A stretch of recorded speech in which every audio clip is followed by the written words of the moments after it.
내 앞에 열린 문을 두었으되 능히 닫을 사람이 없으리라. 내가 내 행위를 아노니 내가 작은 능력을 가지고도 내 말을 지키며 내 이름을 배반하지 아니하였노라. 아멘. 다시 한번 시작. 볼지어다 내가 내 앞에 열린 문을 두었으니 내가 닫을 사람이 없으리라. 내가 내 행위를 아노니 내가 작은 능력을 가지고서도 내 말을 지키며 내 이름을 배반하지 아니하였노라. 아멘. 한 번 더 시작. 볼지어다 내가 내 앞에 열린 문을 두었으니 능히 닫을 사람이 없으리라. 내가 내 행위를 아노니 내가 작은 능력을 가지고도 내 말을 지키며 내 이름을 배반하지 아니하였노라. 아멘. 요한계시록 3장 8절 말씀. 아멘. 우리가 끝까지 주의 말씀을 붙들고 승리하는 우리들 되길 소망합니다. 다음 주 요절 말씀은 요한계시록 3장 20절 말씀.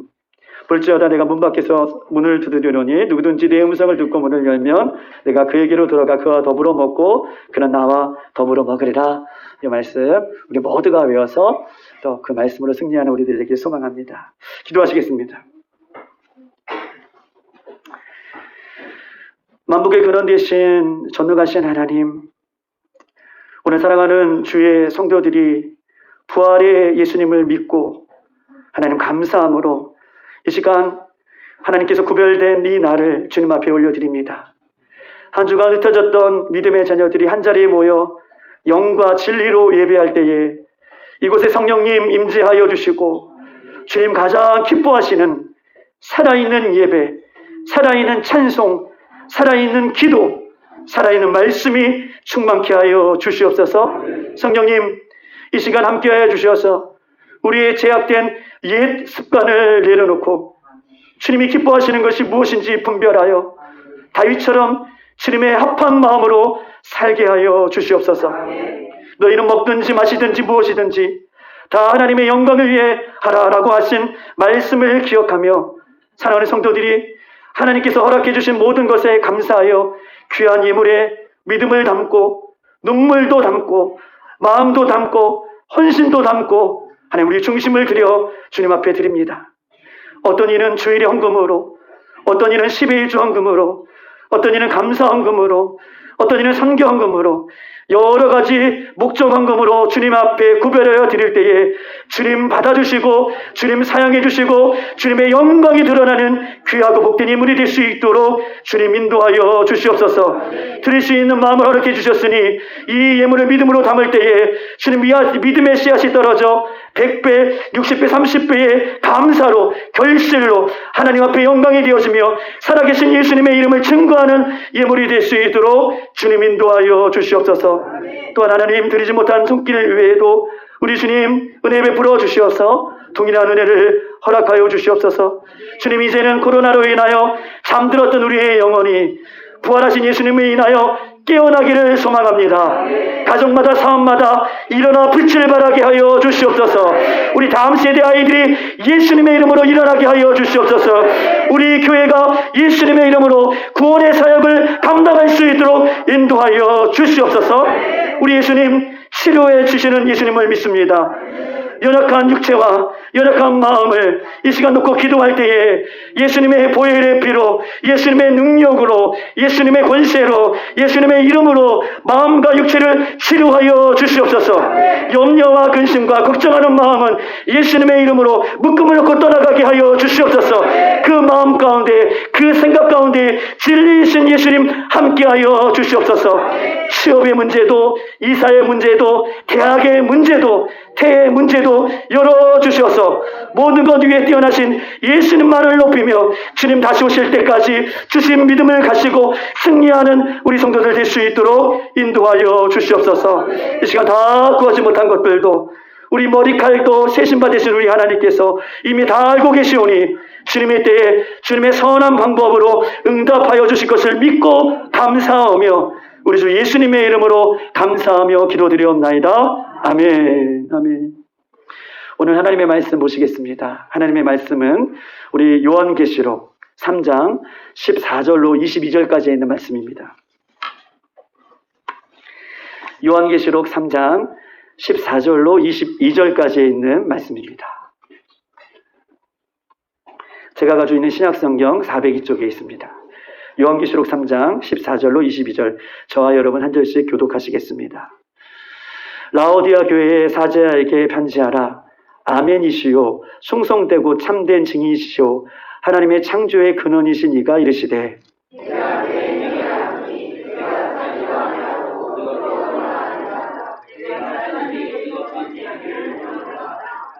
내가 이와 같이 미지근하여 뜨겁지 아니하고 차지도 아니하니 내 입에서 너를 토하여 버리리라.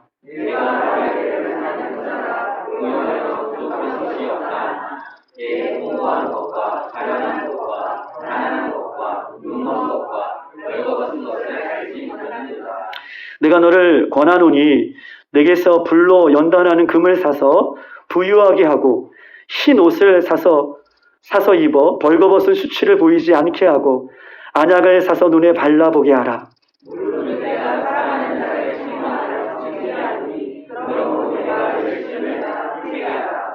볼지어다 내가 문 밖에 서서 두드리노니 누구든지 내 음성을 듣고 문을 열면 내가 그에게로 들어가 그와 더불어 먹고 그는 나와 더불어 먹으리라.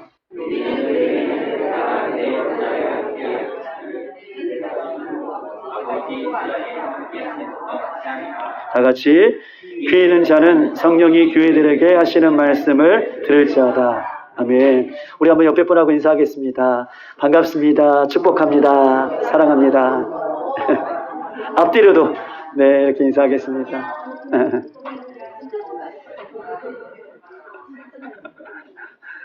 아멘. 오늘은 이 빌라델피아에 어저께 우리가 지난주에 말씀을 보았고, 오늘은 초대교회 7제 중에 마지막 이제 라오디아 교회에 대한 부분들을 이야기하면서, 이 라오디아 교회의 특징은 경제적으로 부유했지만 예수님 앞에 등한시하고 아주 종교적인 특징이 강한 이 교회가 이 라오디아 교회인 것을 성경 오늘 본문 전체에서 우리에게 말씀하고 있는 것입니다. 라오디아 교회의 이 배경들을 보면 라오디아라는 뜻은 정의라는 뜻을 갖고 있어요. 정의. 그러면서 안디오코스 2세의 부인의 이름이 라오디케였어요. 라오디케. 안디오코스의 2세의 부인 라오디케의 이름을 따서 이 지역을 라오디게아라고 이름을 명명하였습니다. 라오디게의 특징은요, 우리가 사도행전에 나오는 골로새 지역이 있어요. 이 골로새 지역으로부터 라오디게는 16km나 떨어져 있는 이 특징을 갖고 있습니다. 그런데 여러분, 우리가 계속해서 우리가 이 요한계시록에 있는 초대교회들의 특징을 보면, 우리가 지난주에 보았던 빌라델비아의 교회도 그 전주에 보았던 4대 교회도 어떤 자연적인 어려움이 있었냐면, 큰 지진이 이 지역에 발생하여서 이 큰 지진으로 인하여서 모든 것이 인프라가 파괴되었을 때에 로마로부터 주의로부터 원조를 받고 빌라델비아 교회도 또 4대 교회도 다시 재건된 그 지역이 다시 재건되었어요. 그런데 그때의 그 지진으로 인하여서 이 오늘 본문의 라오디아계의 지역도 완전히 폐허가 되었지만, 그러나 이들은 오늘 본문에 한 가지 특징이 있는데, 아주 경제적으로 부유한 지역의 인프라를 갖고 있었기 때문에, 경제적으로 부유했기 때문에 그 경제적인 힘으로 다른 사람의, 다른 지역의 도움을 받지 않고도 큰 지진이 일어났지만 다시 자신 스스로 일어났던 지역이 오늘 라오디아 지역이다라고 이야기할 수 있습니다. 그런데 라오디아 지역에는 이렇게 많은 것들이 잘 되어 있어요. 목축업, 섬유업, 행정, 금융, 은행, 심지어는요, 병원, 의료, 학교, 이런 것들이 잘 발달되어 있기 때문에 이런 것을 통해서 이 경제적인 부가 아주 강성하게 탄탄하게 이루었던 지역이 라오디아 지역인 것입니다. 이 라오디아 지역에 유명한 것이 하나가 있는데, 그것은 안약이에요. 안약. 눈에 넣는 안약. 이 지역에 가장 유명한 안약들이 이 지역에서 생성되기 때문에 전설적인 명이라고 불리는 갈레도스라고 하는 사람이 이 안약을 추천해 준, 또 이 라오디아 지역에서 나오는 이 안약을 추천해 줄 수 있는 정도로 이 지역의 안약은, 의료업은 굉장히 발전되어 있는 것을 우리가 볼 수 있습니다. 또 한 가지 특징은요, 이 지역은요, 스스로 이 먹는 물, 식수를 해결할 수 없는 그런 연약한 모습이 또한 있어요.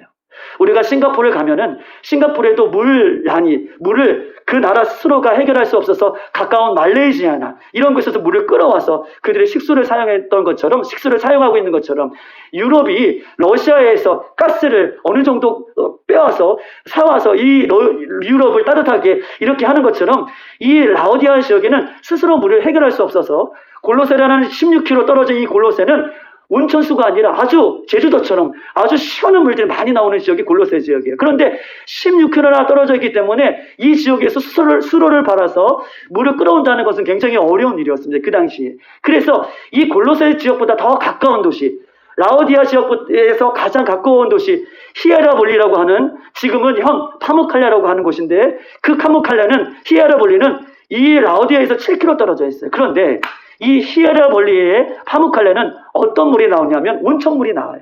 저도 그 지역에 가서 우리 선교팀들이 다 가서 그 지역에 온천을 해봤지만 정말 멋있습니다. 계단식으로 온천이 되어 있고요. 물이 풍부해요. 그런데 그 지역에서 7km 떨어진 지역에서 수로를 봐서 이 라오디아 지역에 물을 끌어서 먹는데 그 뜨거운 온천물이 7km나 되는 라오디아에 도착했을 때 물이 어떻게 됐을까요? 맞아요. 식어요. 미지근해져요. 그런데 미지근한 물을 먹으면 토해버리니까, 또 역겨우니까 그 물을 담아다가 찬물이 될 때까지 식었다가 먹는 지역이 이 라오디아 지역이다라고 이렇게 배경적인 모습을 갖고 있습니다. 그러면서 오늘 본문 라오디아 교회에 예수님께서 말씀하고 계시죠. 우리 한번 15절을 다 같이 한번 읽어보겠습니다. 15절 시작. 내가 내 행위를 아노니 차지도 아니하고 뜨겁지도 아니하노라. 내가 차든지 뜨겁든지 하기를 원하노라. 예수님께서 라오디아 교회에 나타나셔서 내가 안다라고 얘기합니다. 우리가 지난주에 우리가 필라델피아 교회도 봤듯이 예수님께서 교회마다 나타나실 때 내가 안다라고 얘기하고 계셔요. 안다라는 것은 두 가지 특징이 있죠. 내가 잘하는 것을 안다.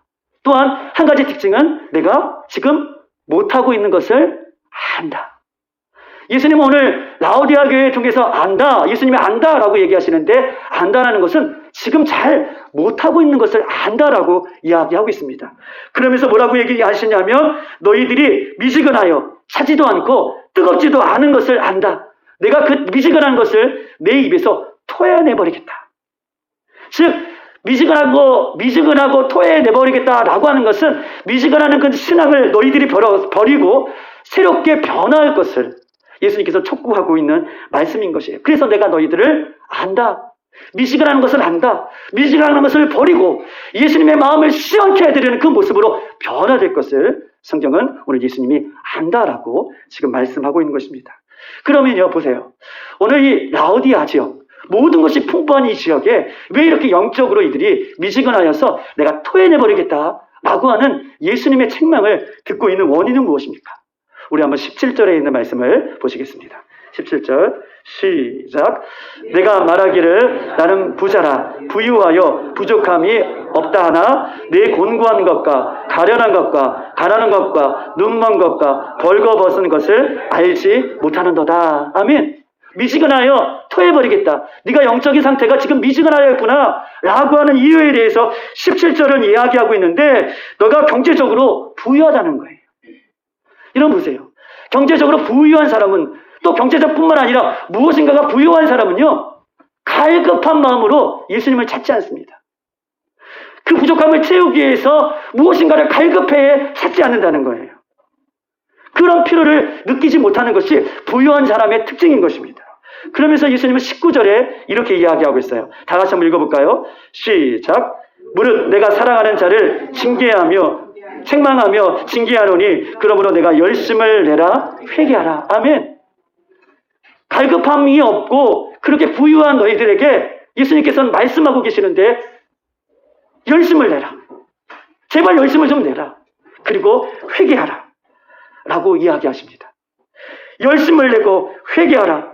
부족함을 느끼는 사람은 그 부족함을 채우기 위해서 예수님의 십자가 앞에 자기를 부인하고 예수님 한 분만으로 만족하며 살아가는데, 넉넉함을 잃어가는 사람은 어떻게 해요? 다른 것이 넉넉하기 때문에 예수님을 찾지 않는, 예수님의 영적인 것을 갈급해하지 않는 그 모습을 지금 이야기하면서 회개하라 라고 이야기하고 있습니다. 예수님께서는요, 산상수훈에 예수님을 따라다니는 제자들, 그 제자들의 가슴 속에, 그 심령 속에 갈급함을 보았어요. 그러면서 예수님께서는 그 제자들의 갈급함을 보시면서 우리가 잘 알고 있는 것처럼 심령이 가난한 자는 복이 있나니 천국이 그의 것이다. 부족함이라는 것은 때로는 우리를 힘들게 하고 우리를 어렵게 하는 것 같지만 예수님은 우리의 중심을 보시는데 그 부족함으로 인하여서 예수님을 찾는 자들에게, 그 부족함으로 인하여서 예수님을 갈급하는 자들에게 예수님께 말씀하고 계신 심령이 가난한 자는 복이 있나니 천국이 그의 것입니다 라고 그들의 부족함을 위로하시고 그들의 부족함을 채워주시는 하나님을 오늘 소개하고 있는 것입니다. 주님 다시 오실 때까지 자신의 부족함을 느끼는 것은요, 굉장한 좋은 믿음의 겸손한 자세예요. 주님, 내가 심령이 부족합니다. 내가 영적으로 부족합니다. 라고 하는 사람은, 라고 하는 성도들은 굉장히 좋은 믿음의 자세를 갖고 있는 것입니다. 그런데 오늘 본문에 보니까 예수님께서도요, 이 부족함을 아는 자세를 칭찬하고 계시는 모습을 성경 전체에서 이야기하고 있어요. 그런데 반대로요, 자신의 영적인 부족함을 알면서도, 자신의 영적으로 부족한 것을 알면서도 예수님을 찾지 않는다면, 자신의 부족함을 알면서도 예수님 한 분만으로 만족하지 않는다면 그 사람은요, 예수님보다 여전히 다른 것들을 의지하고 예수님보다 더 다른 것들을 사모하고 있는 마음이 한곁에 있음을 성경 우리에게 이야기하고 있어요.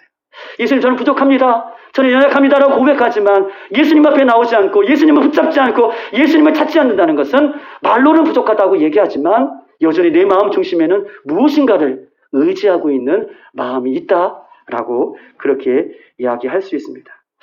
라오디아 교회는 그 부족함이 여전히 있었기 때문에 그 부족함을 알면서도 그러나 예수님 앞에 나오지 않는, 그들의 부족함이 있음에도 불구하고 예수님 앞에 나오지 않는 그들에게 있어서 예수님은 네가 미지근하구나, 열심을 내라, 회개하라 라고 말씀하고 계십니다. 이렇게 경제적으로 이들의 문제는 부유했다는 거예요. 예수님 의지하지 않는 그런 마음이 부유함으로 인하여 있었다는 것입니다. 또한 라오디아에게의 문제는 무엇인가?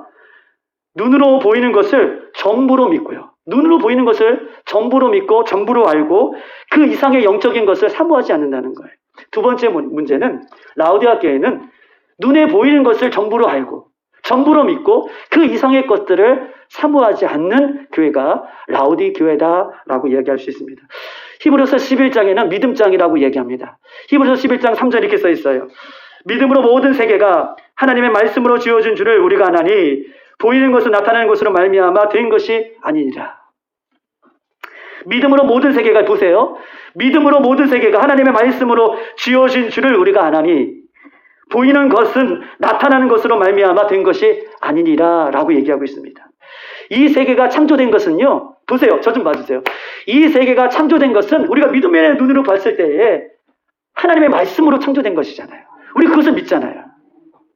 믿음의 눈으로 봤을 때, 믿음이라는 것은 보이지 않지만 그 믿음의 눈으로 봤을 때에 이 세계가 하나님의 말씀으로 창조된 것을 우리가 믿어요. 받아들이는 거예요. 그런데 많은 사람들이 눈에 보이는 것, 이것을 믿는다는 거예요. 눈에 보이는 것, 그 어떤 것을 인하여서 이 세계가 창조되지 않았다라는 것을 히브리서 11장 3절은 얘기하고 있습니다.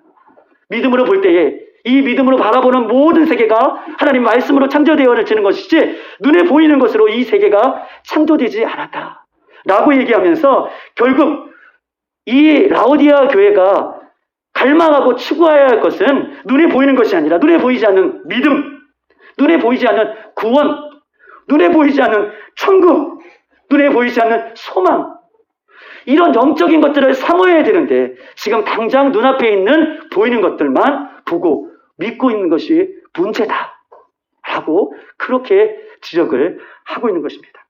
그러면서 17절 계속해서 이야기하고 있죠.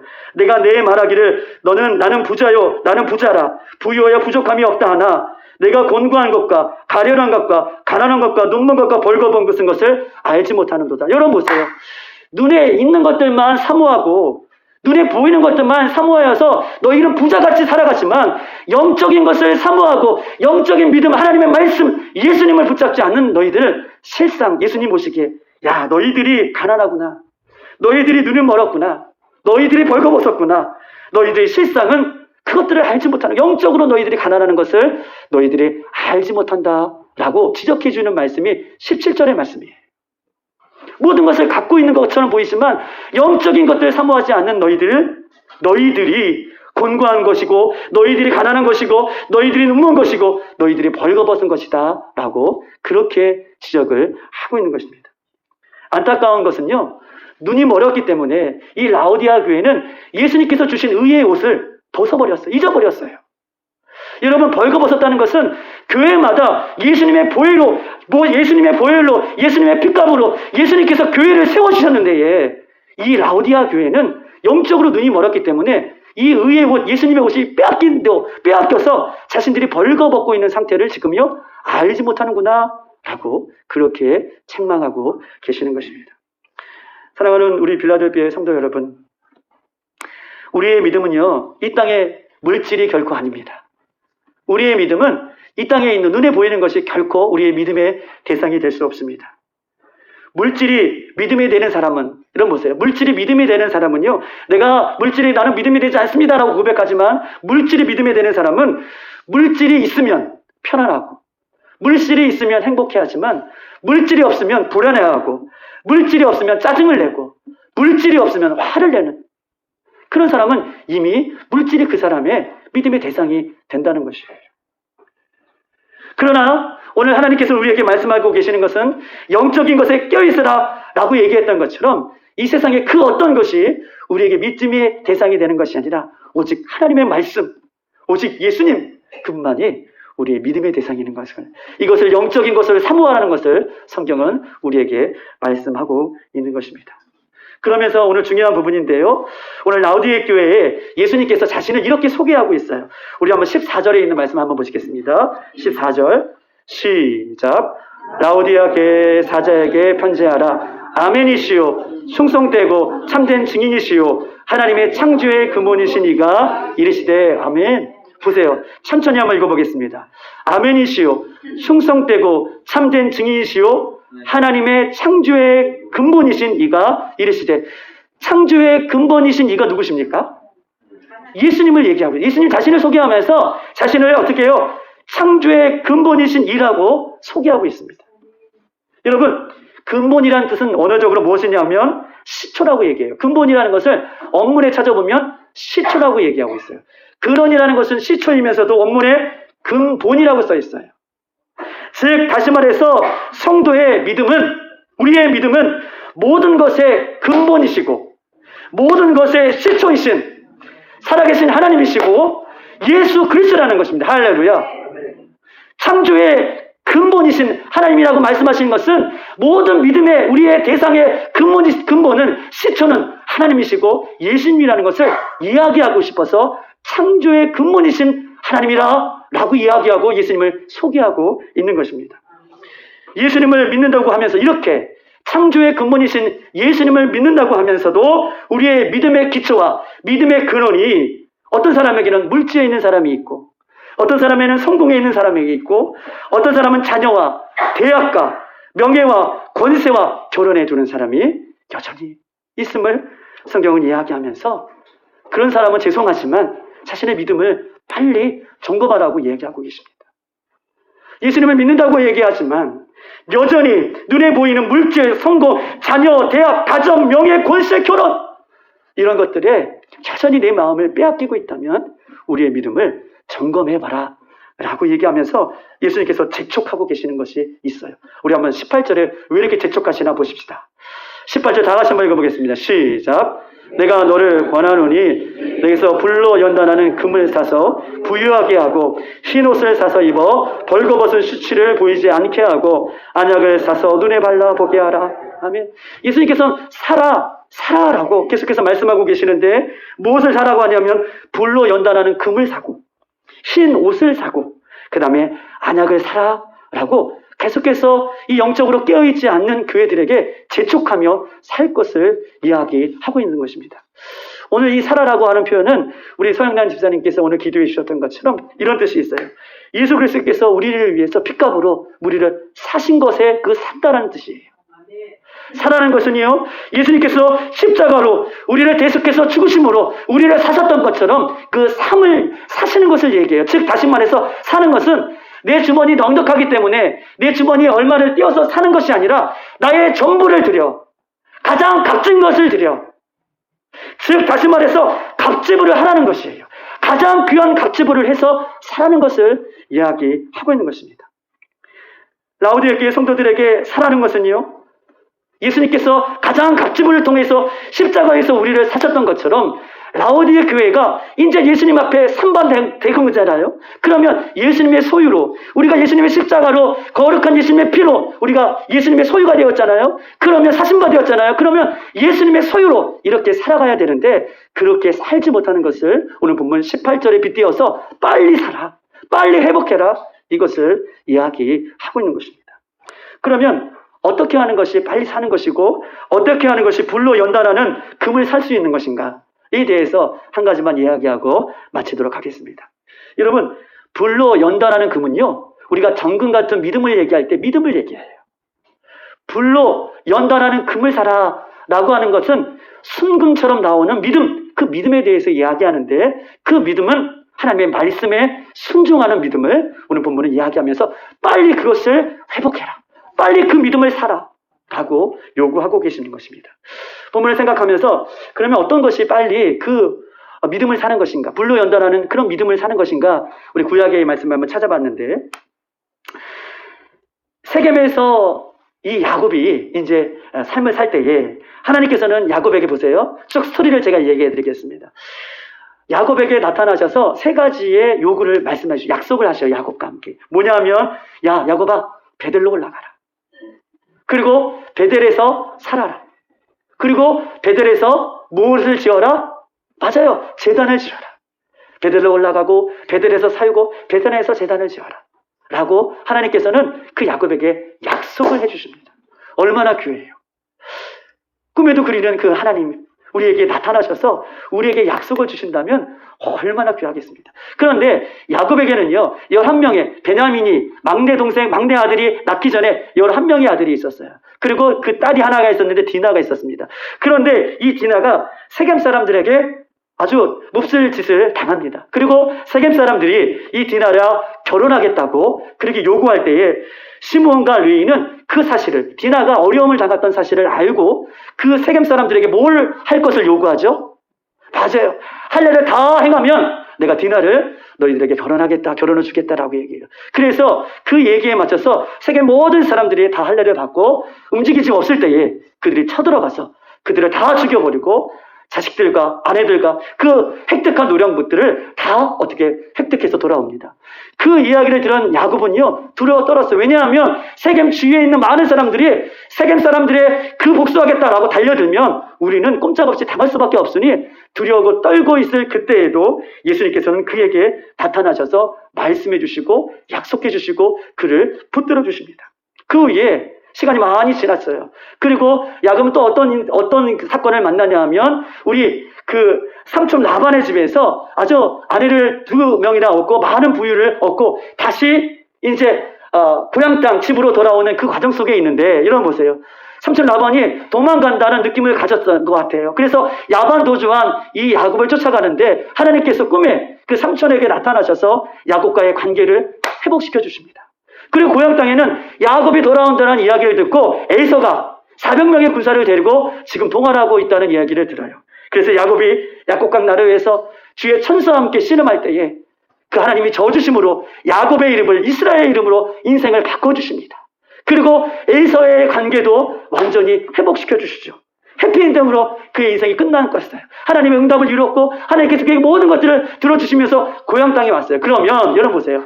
맨 처음에 하나님께서 야곱에게 무슨 약속을 주셨죠? 맞아요. 베델로 올라가라. 베델에서 살아라.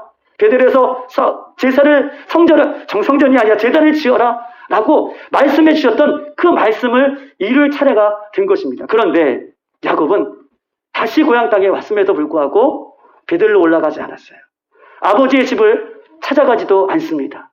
야곱은요, 숫곳이라는 곳에서 자기를 위해서 집을 짓고 자기의 가족들을 위해서 짓고 그 다음에 자기의 무리들, 양과 짐승, 이 무리들을 위해서 우리를 지어요. 그리고 거기에서 제단을 쌓고요, 장막을 짓고 그 숫곳이라는 지역은 세겜인데 그 세겜 땅에 머물러 있는 그 모습을 봅니다. 그럴 때요, 야곱의 이 잘못된 행동을 하고요. 하나님께서는 나타나셔서 야곱에게 대가를 치르시는데, 특별히 저는 오늘 본문 전체적인 구약의 성경을 보면서 하나님은 사랑하는 자에게 징계도 주시는데, 특별히 더 무서운 징계는요, 하나님 말씀이 없을 때가 더 무서운 거예요. 하나님이 침묵하실 때가 더 무서운 것입니다. 그런데 하나님은 야곱을 사랑해 주셔서 그에게 또 나타내 주셔요. 그리고 그를 다시 한번 이끌어 주십니다. 그럼에도 불구하고 하나님 말씀에 순종하지 못했던 야곱이 수많은 어려움들이 계속해서 겪게 될 때마다 하나님은 그에게 찾아오시고 그 약속을 다시 한번 이행할 것을, 그 약속을 기억할 것을 하나님께서는 그에게 요구하십니다. 야곱은 하나님의 은혜를 망각한 채, 그 하나님 앞에 서원한 것을 잊어버린 채 야곱은 그렇게 살고 있는 그 모습에게 하나님 나타나셔서 다시 베들로 올라가라, 거기서 살아라, 거기서 하나님 앞에 제단을 지어라 라고 말씀하십니다. 이 말씀 무엇입니까? 불순종과 불신앙의 자리에서 일어나, 실패의 자리에서 일어나, 죽음과 두려움의 자리에서 일어나, 절망과 낙심의 자리에서 일어나, 그것을 박차고 일어나 하나님의 말씀이 거하는 그 베델로 올라가라고 말씀하고 계세요. 사랑하는 여러분, 누구나 실수할 수 있습니다. 누구나 머뭇거릴 수 있습니다. 누구나 지체할 수 있습니다. 그러나 거기서 멈춰서면 안 되는 것이죠. 거기서 일어나야 됩니다. 그 불순종의 자리에, 그 영적으로 미지근한 자리에서 일어나야 우리가 사는 것입니다. 여러분, 야곱이 이제 그 말씀을 기억하고 베델로 올라가서 그곳에서 사는데, 즉 다시 말해서 인생의 갑질을 한다는 것은요, 내가 머물러 있는 것을 떠나 나의 모든 전부를 내려놓고 하나님의 말씀이 있는 곳, 하나님이 살아있는 곳, 그곳으로 가는, 결단하고 따라가는 것, 이것이 인생의 갑질을 하는 것이고 그것을 사는 것이고 그것이 살아있는 믿음이고 불로 연단한 믿음이라고 성경은 우리에게 말씀하고 있는 것입니다. 사랑하는 여러분, 그렇다면 우리에게 있어서 베델은 어디입니까? 우리에게 있어서 이 베델은 하나님을 만나는 곳, 하나님 말씀이 있는 곳, 하나님의 은혜가 있는 곳, 이 베델이 우리 빌라델피아의 교회가 되었으면 좋겠습니다. 그렇게 되기를 소망합니다. 항상 우리가 말씀이 있는 곳, 은혜가 있는 곳, 하나님의 그 살아계심이 느껴지는 영적인 것으로 축복하는 것, 그것이 우리 빌라델피아가 되기를 소망합니다. 우리가 예수님을 믿는다고 하면서 여전히 떠나고 있지 않는 것은 무엇입니까? 내가 예수님을 믿는다고 하면서 여전히 갑질을 하기를 두려워하고 있는 장소는 무엇입니까? 오늘 갑질을 하는 믿음, 그것이 불로 연단한 믿음이라고 얘기하고, 그런 사람을 하나님께서는 오늘 라오디아 교회에 요구하시고 지금 요구하고 그렇게 말씀하고 계시는 것입니다. 두 번째로 불로 연단하는 믿음은 이것입니다. 불로 연단하는 믿음은요, 믿음의 확신을 가지고 오직 예수 그리스도만 믿고 오직 예수 그리스도의 말씀만 의지하고 살아가는 광야 같은 삶을 살아가는 거예요. 여러분, 광야는 살기가 어렵잖아요. 광야는 살기가 어렵습니다. 근데 광야에서 살 수 있는 비결은요, 오직 하나님을 바라보고 하나님께서 주시는 것을 의지하고 하나님께서 날마다 우리와 함께 하시는 것을 의지하고 살아갈 때에 광야에서는 오직 살 수가 있어요. 광야는요, 내 방법과 내 지혜로 살아가려면요, 면이 못 가서 광야에서 죽고 말 것이에요. 그런데 광야에서 사는 삶은요, 오직 예수님께서 이끌어 주신 대로, 가라 하면 가고 서라 하면 서는 대로 그렇게 말씀만을 의지하고 그렇게 예수님만을 바라보고 살아가는 그것이 광야인데, 불같은 연단하는 그 믿음은요, 오늘 예수 그리스도를 믿고 의지하는 광야 같은 인생 가운데 나오는 삶을 오늘 성경께서는 요구하고 계시고, 그런 삶이 불로 연단하는 금과 같은 믿음이라고 말씀하고 있는 것입니다. 사랑하는 여러분, 우리가 이 시대에 바라보면 우리에게서 너무나 편한 것들이 많아요. 너무나 우리가 가진 것들이 많습니다. 물론 부족한 것들이 많죠. 그런데 라오디아 교회에 보세요. 라오디아 교회는 자신들이 가지고 있는 이 부요함 때문에 예수님 앞에 나오기를 주저하고 있어요. 영적인 것을 사모하는 것을 주저하고 있어요. 우리 이 시대에도요, 우리에게 너무나 풍부한 것들, 너무나 가진 것들이 많은 이 시대에 우리가 스스로 우리가 그 삶들을 뒤로하고 광야 같은 삶으로 우리가 나아가기를, 광야 같은 삶으로 우리가 사모하며 그곳으로 나아가기를 주님의 이름으로 축복합니다. 그렇게 살 때에 그것이 안약을 바르는 것이고 그것이 의의 옷을 입는 것이다 라고 성경은 우리에게 이야기하고 있습니다.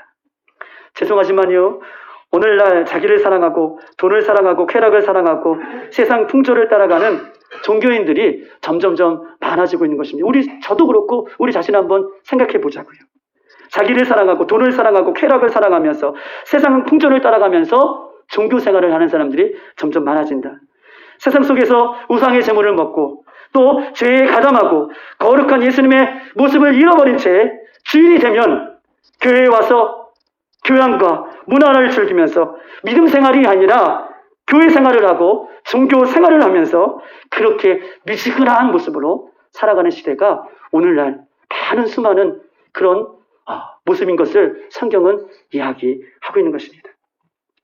그러면서 19절 그 라오디에 교회에 살아계신 하나님이 사랑하셔서 그 교회를 향해서 내가 열심을 내라 다시 회개하라 라고 그렇게 말씀해 주고 계십니다. 누가복음 12장 35절 40절은 마태복음 24장을 배경으로 한 그런 말씀입니다. 누가복음 12장 35절 40절은 예수님께서 다시 이 땅에 임하실 때에 세상 끝에 대해서 이야기하면서 마태복음 24장에 대한 말씀을 지금 빗대어서 말씀하고 계시죠. 즉 다시 말해서 예수님은요 마지막 날 혼인잔치의 문을 두드릴 때에 혼인잔치 집에 결혼식 집에 문을 두드릴 때에 곧 그 문을 여는 사람처럼 그 음성을 듣고 그 문의 음성을 듣고 소리를 듣고 문을 여는 사람처럼 어떻게 해요? 누가복음 보면 띠를 풀지 말라는 거예요. 띠를 풀지 않고 있어라. 그리고 등을 밝히고 있어라. 그리고 서서 있어라. 세 가지를 얘기하면서 허리띠를 풀지 말아라. 등을 밝히고 있어라. 그리고 서서 있어라.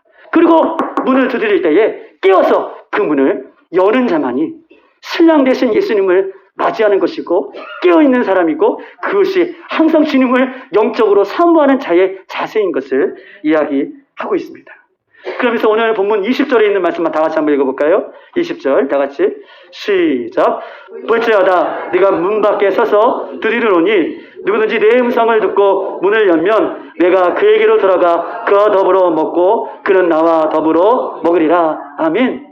예수님께서 말씀하고 계셔요. 볼지어다 내가 문 밖에 서서 두드리노니 누구든지 내 음성을 듣고 문을 열면 내가 그에게로 그는 나와 더불어 먹게 하겠다 라고 약속해 주십니다. 여러분 문을 두드린다는 것은요 지금이에요. 문을 두드린다는 것은 내가 과거에 문을 두드렸다 앞으로 두드릴 것이다가 아니라 지금 현재 문을 두드리고 있다라고 얘기하고 계시고 지금 현재 책망하고 계시고 지금 현재 징계하고 계시다. 그렇기 때문에 지금 현재 문을 두드리시는 예수님의 음성을 듣고 내가 회개하고 할렐루야 지금 두드리시는 내 마음의 문을 두드리시는 예수님의 음성을 듣고 내가 지금 열심을 내면 예수님은 나와 더불어 먹고 예수님도 더불어 먹는 그런 은혜를 주시겠다라고 말씀하고 있는 것입니다. 이렇게 주님의 말씀을 들려질 때에 말씀에 순종하여 이기는 자에게는 오늘 하나님의 보좌, 예수님의 보좌와 함께 예수님과 그 보좌에 앉아서 함께 지내는 은혜를 약속해 주십니다. 여러분 보세요.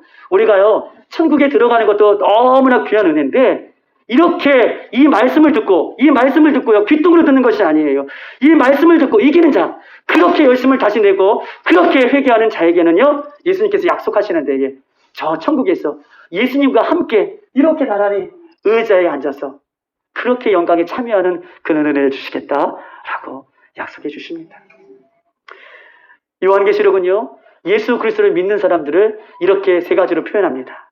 저와 여러분이죠. 예수 그리스도를 믿는 사람들을 이렇게 예수님의 증거를 가진 자, 또한 예수님을 증언하는 자, 예수님의 증인이라고 세 가지로 표현하고 있어요.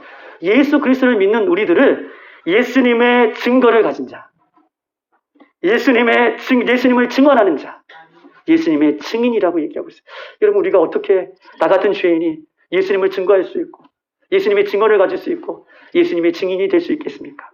그런데 예수님은 예수 그리스도를 신실하게 오늘도 믿고 따라가는 자들에게 너는 나의 증거를 가진 자다. 나는 나의 증인이다. 너는 나를 대변할 수 있는 자다. 라고 그렇게 말씀하고 있으십니다. 이것이 우리 교회가 이 마지막 때까지 우리가 감당해야 할 사명이고 이것이 우리 예수 그리스도를 믿는 우리들에게 주신 사명이고, 또 오늘 7교회, 전체적인 7교회를 봤지만 7교회가 회복해야 할 그 모습, 예수님의 증거고 예수님의 증인이고 예수님을 증언하는 자다라고 하는 이 세 가지의 말이 오늘 예수님께서 교회된 우리들에게 말씀하고 있는 것입니다. 우리가 마지막 순간까지, 우리 성도님들이 마지막 순간까지 깨어 있어서 예수님의 심장이 뛰어나갈 때마다, 예수님의 심장이 뛸 때마다 우리도 예수님의 심장과 함께 뛰어 주님 다시 오실 때까지 그 사명을 잘 감당해서 우리가 의의 면류관, 생명의 면류관 모두 받아 누려 쓸 수 있는 저와 여러분의 삶이 되기를 주님의 이름으로 축복합니다. 이 시간 한번 우리 찬양하십시다. 볼지어다 내가 문 밖에 서서 두드리려니 누구든지 내 음성을 듣고 문을 열면 내가 그에게로 들어가 그와 더불어 먹고 그는 나와 더불어 먹으리라.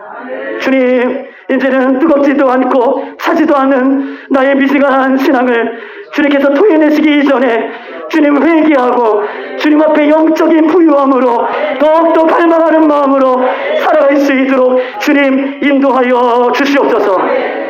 지금은 길과 진리요 생명이신 예수 그리스도의 은혜와 이 세상을 이처럼 사랑하사 독생자를 주신 하나님 아버지의 극진하신 사랑하심과 성령의 감화감동 교통하심과 우리와 함께 하심이 오늘 말씀을 받고 미지근하여 사지도 않고 뜨겁지도 않았던 우리의 믿음 모습을 내려놓고 내가 의지하며 살고 있는 그 자리를 박차고 나와 깨어있는 신앙으로, 회개하는 신앙으로 살면서 이기는 자로 살며 저 천국의 아버지의 보좌 앞에 예수님과 앉을 것을 바라보며 살겠다고 돌아가는 모든 성도들 모리모리 의회와 교회와 가정과 사업장과 조국 대한민국과 선교사님들과 우리 다음 세대의 우리 아이들과 오늘 멀리 이사하시는 우리 김희자 권사님 가정 위에 지금으로부터 영원토록 함께 있을지어다. 아멘.